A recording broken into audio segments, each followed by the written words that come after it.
पर्वत के ऊपर बाबा लागै छै हटिया यौ बाबा पाबनि पूजबै। पर्वत के ऊपर बाबा लागै छै हटिया यौ बाबा पाबनि पूजबै। आन दिया दक्षिणा के चीर यौ बाबा पाबनि पूजबै। आन दिया दक्षिणा के चीर यौ बाबा पाबनि पूजबै। गरीबक कोखी बेटी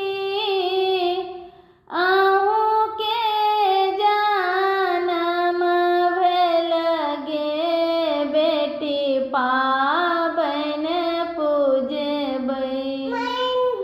गरीबक घर भेल बियाह गे बेटी पाबनि पूजबै।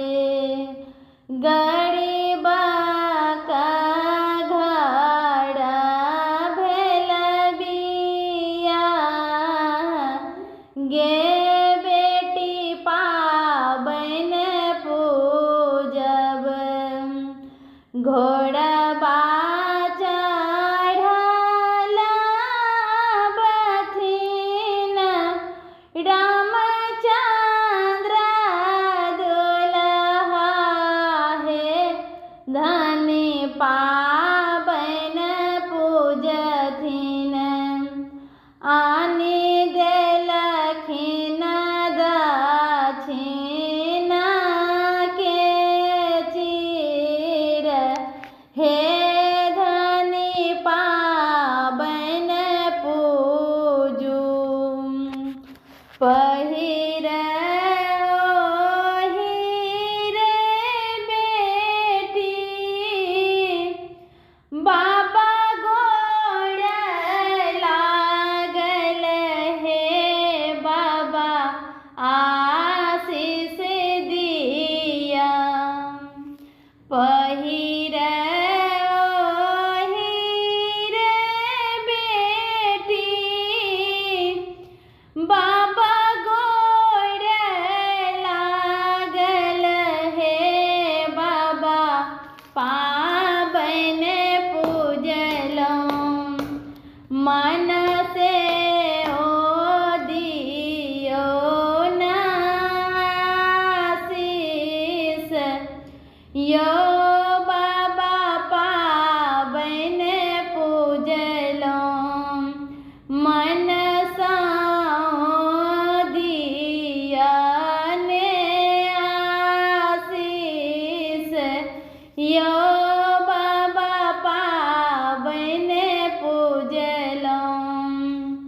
जुगे जुगे जीवह बेटी जुगे जुग पहिर गे बेटी पाबनि पूजलहुँ। जुगे जुगे बढ़ो आही बात गे